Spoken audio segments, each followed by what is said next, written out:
The repressive republic is crushing dissent with brutality that knows no bounds.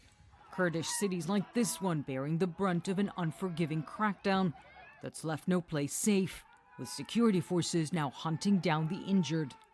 The injured don't go to hospitals, because if they go there, plainclothes police will arrest them. Even in most pharmacies, they cannot go and get treated because they will be immediately identified and eventually lead to their arrest. For this reason, people are not being treated for their wounds.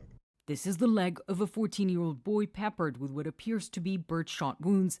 Protesters in his town know better than to go to the hospital. A story replicated over and over across the country.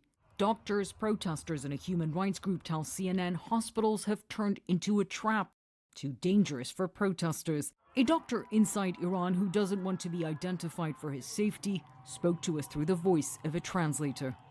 They mostly come undercover, but most of times they are recognizable by some signs. They come and ask about new patients, if they want to use force.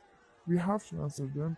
Most of the times we use fake names or fake calls for protesters to help them so that they would not be recognized by intelligence forces. Security services are tracking down on identifying people by the horrific injuries they're inflicting on protesters.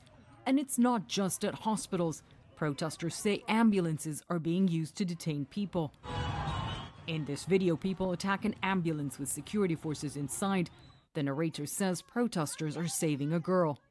Not knowing who they can trust, desperate protesters are now turning to an Iranian-American doctor in New York for critical medical advice over Instagram.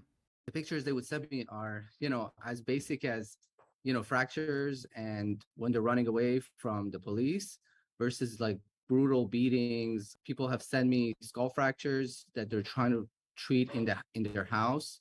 The multiple pellets throughout their body. A lot of them fear spend the next 10 years of my life in prison or just kind of let this, broken femur heal on its own. Dr. K, as he's known, is relying on a small underground network of doctors he trusts. A lot of this is happening, in covert areas, like hidden areas by doctors that they want to remain anonymous. Doctors helping protesters have reportedly been arrested, but that isn't stopping those putting duty above self. As a doctor, I see this as a duty to save people anywhere. When the hospital is not safe, I try to help people on the street, no matter where, no matter what risk. No one should die because of seeking freedom.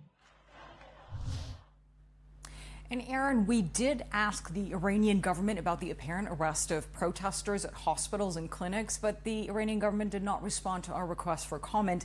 This, Aaron, as I'm hearing from Iranian Americans, that more and more protesters are getting in touch with them, asking for their help to connect them with doctors in the U.S. It's a really desperate situation.